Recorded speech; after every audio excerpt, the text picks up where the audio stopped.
Don't you dare come to my graduation ceremony. If a plain old lady like you shows up, you'll be the laughingstock of everyone. It's my big day. Do not come, ever. I feel dizzy at Emily's words about becoming the laughingstock of everyone. Clearly, Emily doesn't think of me as family. To Emily, I am an embarrassment. Hey, old lady. Where are you right now? The moment I answered the phone, Emily's shrill voice pierced my ears. Emily speaks rapidly, her voice laced with panic. It seems she's in a state of panic. Leaving such a ridiculous note, you think you'd be forgiven? Where are you now? Come back home immediately. I can hear Alex's voice too. They are both frantically worried. My name is Rachel. I'm a 39-year-old part-timer. I've been juggling part-time office work at a local real estate agency with raising my daughter Emily and managing household chores for over a decade. I married Alex 12 years ago. Alex had Emily from his previous marriage. I met Alex at the workplace where I worked before getting married. Back then, I was employed at a construction company, and Alex would come in to do sales. Our company was strict with suppliers, but I had a good impression of Alex, who always came with a smile and a positive attitude. I once recommended the products Alex was selling to my company. I wanted to be of help to him. As a result, his company was thankfully selected. This led to us going out for meals several times, which deepened our relationship, and he eventually proposed. I happily accepted his proposal, quit my job in celebration, and started preparation for the wedding. Just before the wedding, Alex confessed that he was living with his 6-year-old daughter. At first, I thought it was a lie. It was a hard story to believe. But it was true. I met Emily a week before the wedding. Perhaps Emily was so shy that she hid behind Alex and wouldn't come out to me. That's when I decided I would live with them for Emily's sake. I thought, I will make Emily a fine adult. I decided to take good care of Emily until she graduated from high school. I'm not sure why I thought this way, but Emily's anxious gaze peeking out from behind Alex was unforgettable. I braced myself and decided to marry Alex. It was my first marriage, and my family was strongly against it. My father was furious, saying, "It's outrageous and they're making a fool of you," but I went against my parents' wishes and married.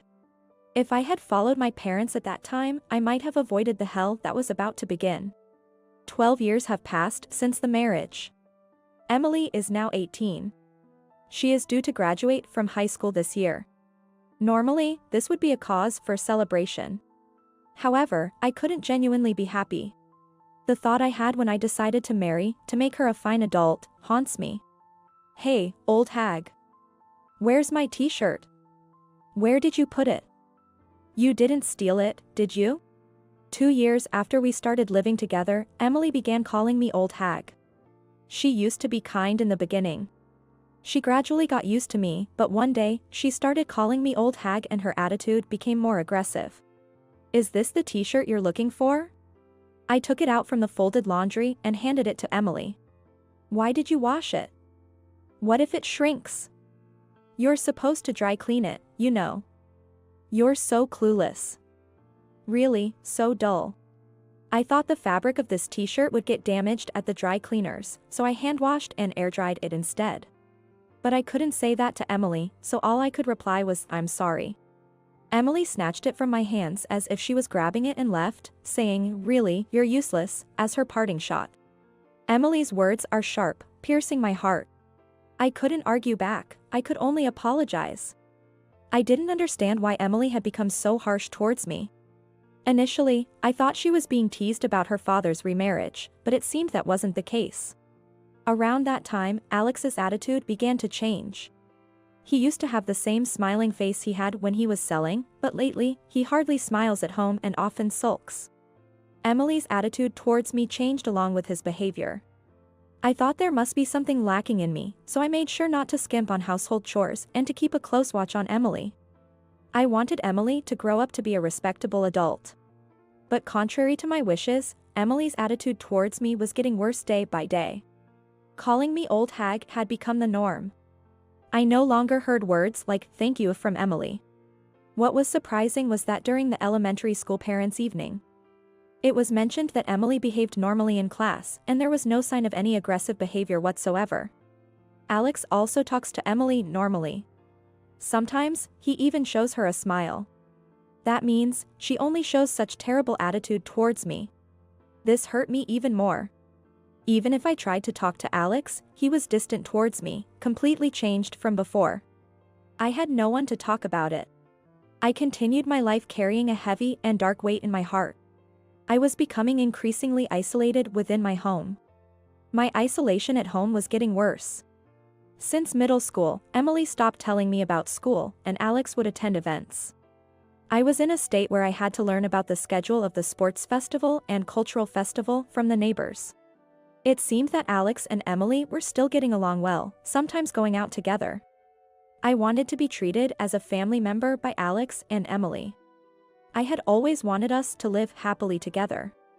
I never imagined it would be this painful to have that wish unfulfilled. And Alex's attitude was getting worse. There's dust on the stairs. Clean it up. Aren't you a full-time housewife? The toilet paper is running out. Have you even cleaned the toilet? You're really clumsy, you know. I frequently received such remarks from Alex. Originally, when we first got married, we used to share household chores. Alex used to do the household chores when he was living alone with Emily. He was happy that we could share the chores at first. But now, I'm the one doing all the household chores. Even though you're a full-time housewife, it's not right for you to do all the household chores, Alex used to say. Emily was an easy child, but that somehow held me back and made me feel worse. When I tried to talk to Alex, he just said, "You're not trying hard enough." In the end, it's all my fault. The more I tried to talk to Alex, the heavier the oppressive fog became in my heart. And he would nitpick my household mishaps, relentlessly blaming me.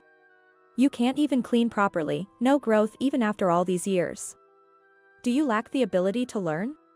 Alex looked down on me with a look of disbelief. All I could do was apologize. I'm sorry. I'm really sorry. I'll try my hardest. Please forgive me. Alex let out an exaggerated sigh, as if exasperated. Even if you try your hardest, you won't be able to do it. That's why you get scolded. You always say you'll do it. But you've never actually done it, have you? Alex's words cut deep into my heart. Time passed while my heart was weary, and Emily turned 18.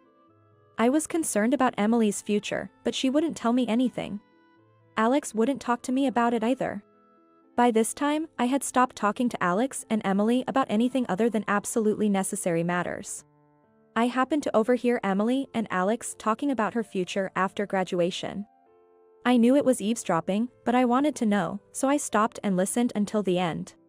It's decided. I got into university with a recommendation, and I even got a scholarship. It's all thanks to you, Dad. Thank you. I could hear the joy in Emily's voice. She would never speak to me with such a tone. That's great, it's all the result of your hard work. It was worth leaving all the household chores to that clumsy housekeeper. What does this mean? Could I possibly be the housekeeper they're referring to? Yeah, it was a good outlet for my stress. I could hear their contemptuous laughter. I quietly left the spot and locked myself in the bathroom. This was the only place I could be alone. I crouched down in the bathroom, holding my head and crying. To think that Alex and Emily thought of me like that. I had endured the last 10 years. No matter how close I was to breaking, I continued to be Emily's mother and Alex's wife. Even when my heart screamed that it was too much, I pushed myself to keep going. There were times when I felt I couldn't get up, but I forced myself to, made lunch, prepared breakfast, and managed all the household chores like laundry and cleaning. Honestly, I wanted to just lie down and stay down. But if I did that, I was sure I would never be needed by Alex and Emily again. That fear drove me. I spent my days in exhaustion. Honestly, I don't remember much from that time. One day, after I went shopping, a neighbor told me something shocking. Tomorrow was Emily's high school graduation ceremony. I couldn't say I didn't know, so I just smiled vaguely and left. As soon as I got home, I collapsed on the sofa. I had always thought I would make Emily into a respectable adult. High school graduation was a milestone I had in mind for that. Again, I was the only one left out. In this house, I'm not allowed to have a smartphone or use a computer. All I have is a simple flip phone that can only make calls. Alex handles all the school-related matters, so I don't have any mom friends. I have no way to get information about the school. Still, I learned about the dates of sports festivals and recitals from conversations with neighbors or school kids, and I secretly attended them. I wanted to properly attend the high school graduation and celebrate her step into adulthood. As I was crying on the sofa, Emily came home from school. "Old hag, why are you slacking off? It's so gloomy. It makes the whole house dark. Can't you do something about it?" Emily glared at me. Even though it was because of her. If Emily had told me about the graduation date, I wouldn't have felt this way. For the first time, I felt anger rising from the depths of my heart, slowly but surely. "So, I hear the graduation ceremony is tomorrow. It seems you didn't bother to tell me." I asked Emily, embedding my question with feelings of reproach. Emily seemed a bit taken aback by my confrontational words, but she exaggerated a sigh as if to cover up. "So what? You're not coming to the graduation ceremony anyway, so why do you need to know the date?" I tilted my head in defiance at Emily's words and said, "What? I never said I wouldn't go to the graduation ceremony. Don't come. If a plain old hag like you shows up, you'll be the laughingstock of everyone. It's my big day. Do not come, ever." Emily's words about becoming the laughingstock of everyone made me dizzy. Clearly, Emily doesn't think of me as family. To Emily, I am an embarrassment. I had hoped for an exception this time, but I was not forgiven. Emily's words, "Do not come," pierced my heart. Emily had made it clear that I was nothing more than a nuisance. That night, Alex came home with his suit in a dry cleaner's bag. It seemed he had taken his suit to the cleaners without asking me. Alex obviously knew about Emily's graduation ceremony. Seeing me look at the suit, Alex said, "I guess Emily didn't tell you," and smirked at me with pity in his eyes. Indeed, I am the least needed in this house. I thought I was part of the family, but that was just my wishful thinking. At that moment, I realized my heart had reached its limit long ago. So, I decided to end my role as a family member. The next day, Alex and Emily left together for her high school graduation. I was left behind, as usual. Moreover, Alex told me, "We'll eat out tonight, so don't bother with dinner." I wasn't invited. The old me would have silently endured such treatment. But those days are over today. I had decided to leave this house. I made up my mind the night before. As soon as the two of them left the house, I packed my bags, left a note, and walked out. I could no longer be a family with Emily and Alex. I decided to seek refuge at my parents' house, a 2-hour train ride away. At my parents' house, I would prepare to sever ties with Alex and Emily. In the note I left behind, I wrote that I wanted to end my relationship as a family, live on my own. And that I wished to discuss details through a lawyer. I hadn't found a lawyer as of yesterday, but I was sure my father could recommend one. My family has been affluent landowners for generations. My father owns quite a bit of real estate and is known as a person of distinction in the area. He must have lawyer acquaintances. When I was at my parents' house for the New Year's greetings, I met a lawyer. Besides finding a lawyer, I needed to sell the house where Alex and Emily still lived. That house, built on land owned by my father and constructed with money he provided as a wedding gift, belongs to him.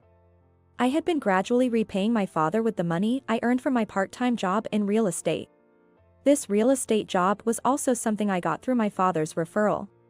The house, including both the building and the land, is owned by my father. Legally, it's registered in his name. At the time, Alex probably thought the house was a gift and never questioned the ownership. Likely, he was too afraid to upset my father and risk losing the gift. Alex is extremely timid at home. He's aggressive towards those below him but ingratiates himself with those above. I shared the events that led to this moment. As I spoke, tears wouldn't stop flowing. My sobs interrupted my story many times, but my father listened until the end. I saw tears in his eyes too. I was relieved that he didn't criticize my decisions back then. In the end, he simply said, "You've had a tough time." Afterward, my father made several phone calls, and soon, lawyers and real estate managers were at our house. Everything happened quickly after that. It was decided that the house would be demolished. The demolition was scheduled for a week later. In the note I left, I wrote, "Please move out within a week." My father commented sarcastically, "That's quite kind of you." But I just didn't want to deal with complaints later on. The week passed as I consulted with the lawyer about the divorce. I also told my mother about the divorce, and we cried together. I'll never forget the moment my mother's face turned fierce for a second. My father and I also discussed my future. Above all, I needed to establish a new life foundation. It honestly took a lot of courage to tell my parents, and it was hard, but once I did, I felt lighter and was able to sleep soundly for the first time in 10 years. A week passed relatively peacefully at my parents' house, and then my phone rang. As expected, it was Emily. To be honest, I didn't want to talk. Recalling Emily's past treatment brought back a dark stain on my heart. I decided to ignore the call. But the calls kept coming, both from Emily and Alex. They must have been calling about the note. Perhaps the demolition company had contacted them. For 10 years, Alex and Emily have been calling me old lady and hag. They have been exploiting me. I had endured such inhumane treatment for too long. The thought of dealing with them again sent shivers down my spine. But I couldn't keep running away. I needed to settle the past to move forward. And I couldn't feel at peace if I just kept running away. After all the mistreatment, I had to give Alex and Emily a piece of my mind. With resolve, I answered the phone. "Hey, old lady. Where the hell are you?" As soon as I pressed the call button, Emily's shrill voice pierced my ears. Her tone was rapid, tinged with panic. It seemed she was in a state of panic. "Leaving such a ridiculous note, you think you'd be forgiven? Where are you now? Come back home immediately." I could hear Alex's voice too. Both were in a frenzy. I imagined Emily returning from the graduation ceremony. Coming home to no old lady to vent her stress on must have been a shock. Especially finding a note saying she's divorcing and needs to leave the house. Anyone would panic, not just Emily. And all this on the day of her grand graduation. Emily's panic almost made me chuckle. Who is this?" I asked, feigning ignorance. Emily was taken aback by my unexpected response, stumbling over her words. I hung up the phone. Then, I called the real estate management company to confirm when the demolition would start. It was scheduled for tomorrow, as planned, and Alex had been informed. I requested to postpone the demolition to the day after tomorrow and asked them to inform Alex of the one-day delay. A day's grace was granted. I expected Alex would come here. That's when I would deliver a decisive blow to Alex and Emily. They called me dozens of times, but I ignored every call. The next day, around noon, I heard the doorbell ringing. There was also the sound of knocking on the front door. It must be Alex and Emily. They probably wanted to come earlier, but due to poor connections, it could take an incredibly long time. Alex and Emily arrived, panting heavily. They must have been in quite a rush. I had arranged beforehand for my parents to stay back, so it appeared I was the only one at home. I led Alex and Emily to the living room. Alex entered the house nervously. It's because he's intimidated by my father. My father is a wealthy landowner and a prominent figure in town. Moreover, he has a commanding presence. To Alex, he must seem like someone of a higher status. In contrast, Emily isn't daunted at all. She seems fully intent on overpowering me and taking me back. Emily slouched in the living room chair, crossing her legs with a thud. While folding her arms, she silently gestured for me to sit opposite her. I prepared tea with leisurely movements and took my time to sit down slowly across from them. Emily, growing impatient, addressed me. "What is all this about?" Alex, sitting next to her, placed the note I had left on the table. I didn't react, just silently stared into Emily's eyes. Emily looked away first, then laughed awkwardly as if to dispel the discomfort. "What was that 'who is this' yesterday? Your acting was terrible." I continued to stare silently at Emily. Feeling uncomfortable under my gaze, she shifted in her seat and continued. Sorry, but it's impossible for a clumsy old lady like you. You can't live without relying on us. You're just trash. I almost reacted to Emily's harsh words, but I held back. Because I noticed a tremble in Emily's voice. She must be bluffing quite a bit. Alex has been silent up to this point. He's probably just watching how things unfold. Don't be stubborn, just come back home. Emily is berating me with harsh words, trying to confuse and bring me back home. The more agitated Emily became, the calmer I responded. I don't have a family, do I? Oh, I have parents, but you two aren't my family, right? Emily, for her part, must be feeling cornered. She began to speak in a raised voice. What are you talking about? Dad and I are your family. Right, Dad? Emily, feeling disadvantaged on her own, sought help from Alex. Alex glanced around nervously, and upon confirming they were alone, he seemed relieved and started talking to me. That's right, you can't live without us, just like Emily says. So you're coming back. With my parents out of sight, Alex suddenly started acting arrogantly. Looking back, I wonder how small-spirited a man he is. Didn't you hear that? I have no family. I responded firmly. No matter what Alex and Emily said, I continued to treat them as strangers. Neither Alex nor Emily is my family. If they were family, they wouldn't treat me like a slave. A family should support and help each other, especially when someone is in trouble. But Alex and Emily were different. They treated me as a servant and an outlet for stress for 10 long years. Alex and Emily insisted that this was normal. They didn't realize how terrible and wrong it was. They oppressed me without realizing it. I'm amazed I endured it for 10 years. I'm impressed with myself. It all started when I saw Emily peeking from behind Alex.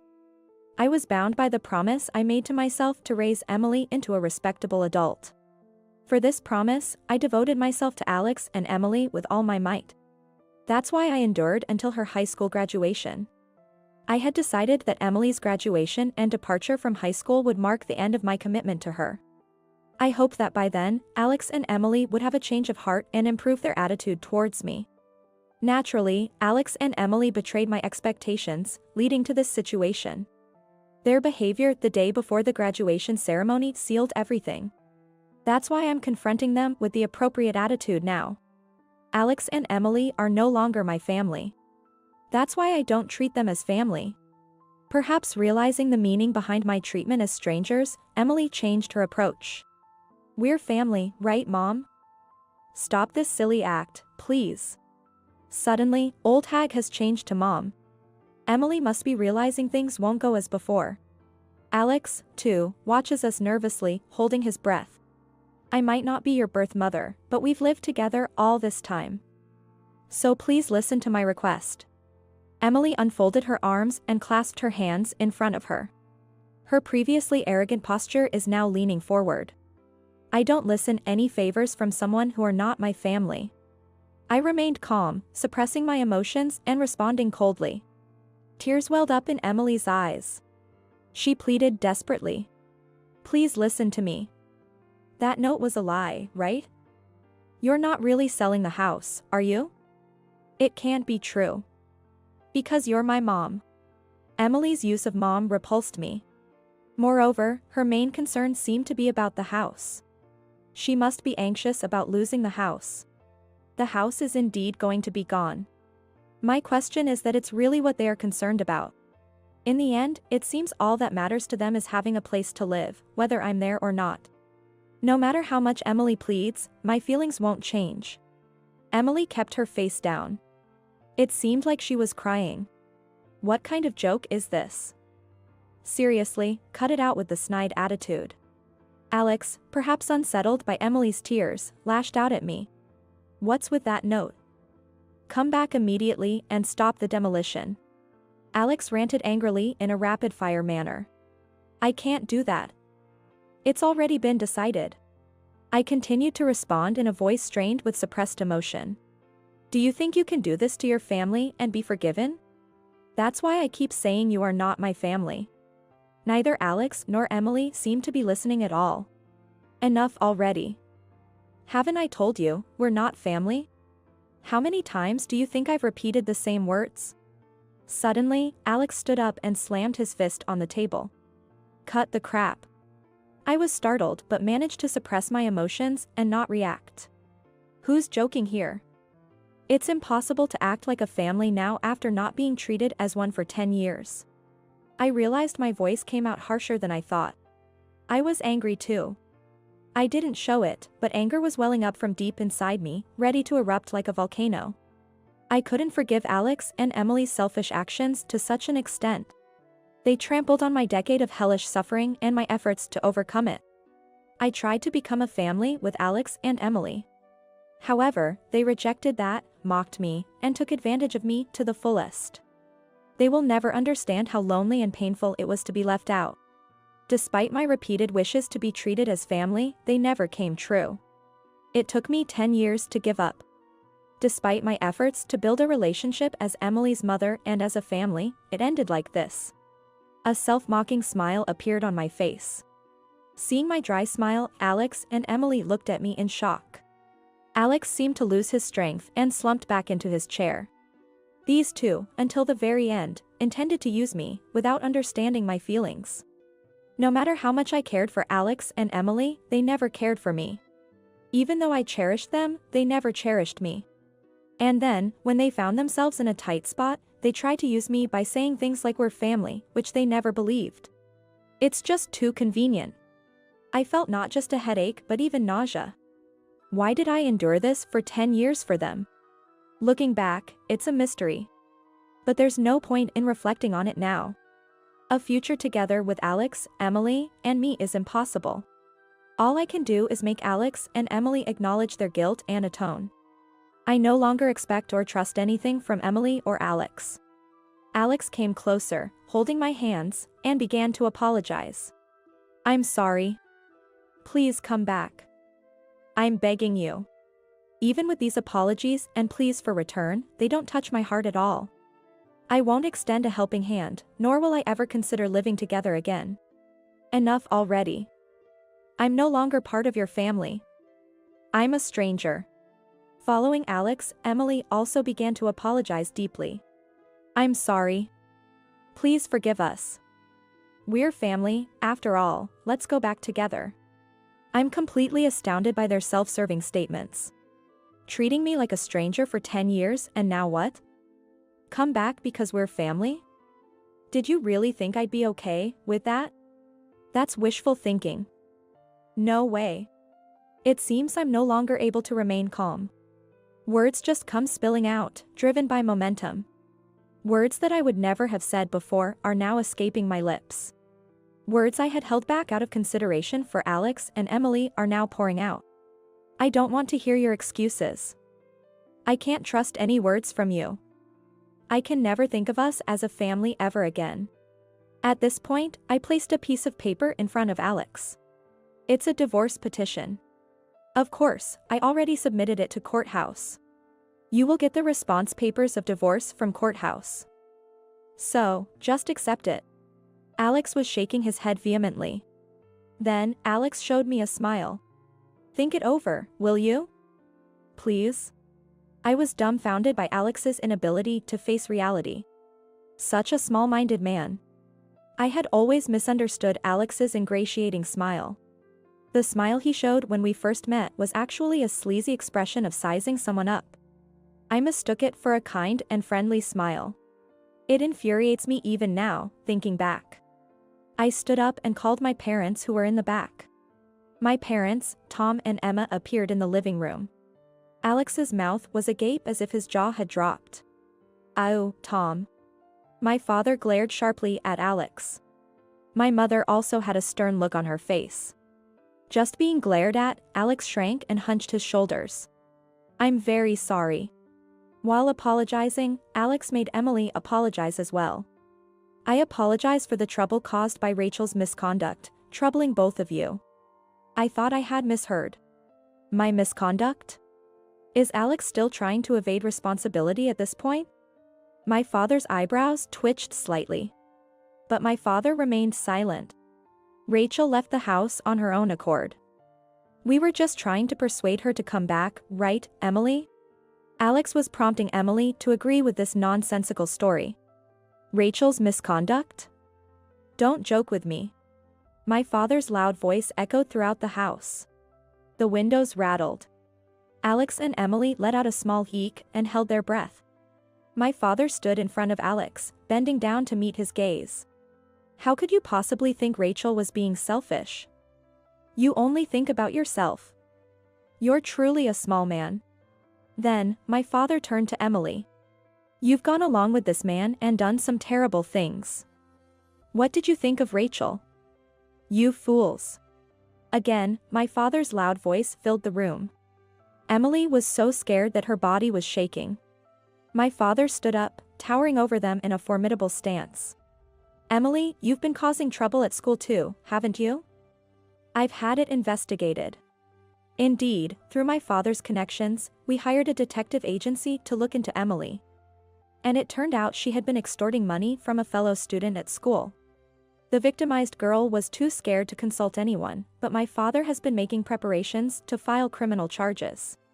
Emily had been doing the same thing at school as she did to me, looking down on others. Emily exclaimed, "How come?" with her eyes wide open. Did that snitch rat me out? I felt like I was seeing Emily's true nature. Absolutely no remorse.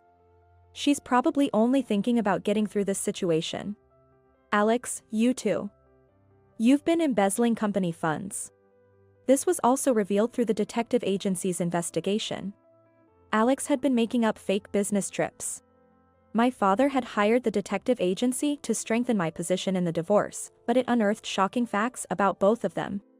Why would you go that far? Was it her? Alex's reaction was similar to Emily's. No remorse whatsoever. Their inability to accept their situation is just too much. They won't get away with just punishment from me, they'll face social sanctions too. Then, my mother spoke up. All right, the discussion is over. Accept the divorce and leave this house as soon as possible. Alex was sobbing and muttering, "No, I don't want to," but he seemed to give up finally. He sat down with a dead look on his face. I glanced at the clock. It was almost 7 p.m. The last train heading up is at 7:30 p.m. If they miss that, there will be no trains until tomorrow morning. In a small town like this, there are no taxis available. If they don't catch the last train, Alex and Emily won't make it to the demolition tomorrow. They probably haven't packed anything, thinking they could persuade me. As I hesitated to tell them this, Emily suddenly started acting sulky and said something unbelievable. But this divorce was initiated by you, right? Dad should get alimony. Maybe Emily was resorting to defiance after being exposed. Both my parents looked surprised. That's impossible. What you've done is essentially domestic violence and a crime. Emily flinched for a moment but defiantly retorted, "Show me the proof then." I placed a notebook on the table. This is a diary I started writing since I got married. Emily gave me a scornful look. You don't have a smartphone or a computer, what kind of evidence do you have? It seems you're unaware that a diary can be a valid piece of evidence. Not just videos, audio, or photos. Emily looked dumbfounded. Right, even the lawyer agreed. This diary is a valid piece of evidence. Alex and Emily, resigned, hung their heads. I exaggeratedly checked my wristwatch. The last train up has already left. You won't be able to get home tonight. My mother looked at Alex and Emily with a smug expression. Indeed. There are no taxis around here. I wonder if there are any convenient hotels around. Now that everything is settled, please leave immediately. Alex and Emily were hurried out of the house. From the second-floor balcony, I could see them rushing towards the station, probably unable to believe how early the last train was. Watching Alex and Emily's flustered departure, I felt the sediment that had accumulated in my heart begin to wash away. Some loose ends remained, but I felt a sense of closure. Alex and Emily, having missed the last train and unable to catch a taxi, ended up walking for about an hour to a hotel where they stayed the night. The next day, when they got home, the demolition was already underway, but they managed to salvage only their clothing. In fact, I had temporarily stored the furniture, appliances, and my personal belongings in a warehouse, but I didn't inform Alex and Emily about it. Later, I received a report from the lawyer that the divorce proceedings, including the claim for alimony, had been finalized. Alex was reluctant to pay the alimony, but after some pressure was applied to his company, he agreed to the payment. According to the detective agency, Alex was fired from his company for embezzlement. Emily ended up involved with the police, and not only was college out of the question, but she was also expelled from high school. Alex, having lost his job, could only afford to rent an old, cramped apartment far from the station. He now lives there with Emily, who dropped out of high school. The detective agency reported that Emily was blaming everything on Alex, and Alex was constantly criticizing Emily. They never stopped arguing. Having quit my part-time job at the real estate agency, I was unsure about my next career move. Then, my father suggested I help with the family business. And I ended up working for a management company dealing with resort real estate owned by my father. Being in a resort area, it's quite different from city life, but being surrounded by nature has been a refreshing change. I also started keeping a dog, so I don't feel lonely living alone. For now, this dog is all the family I need. I plan to live a relaxed life, just me and my dog.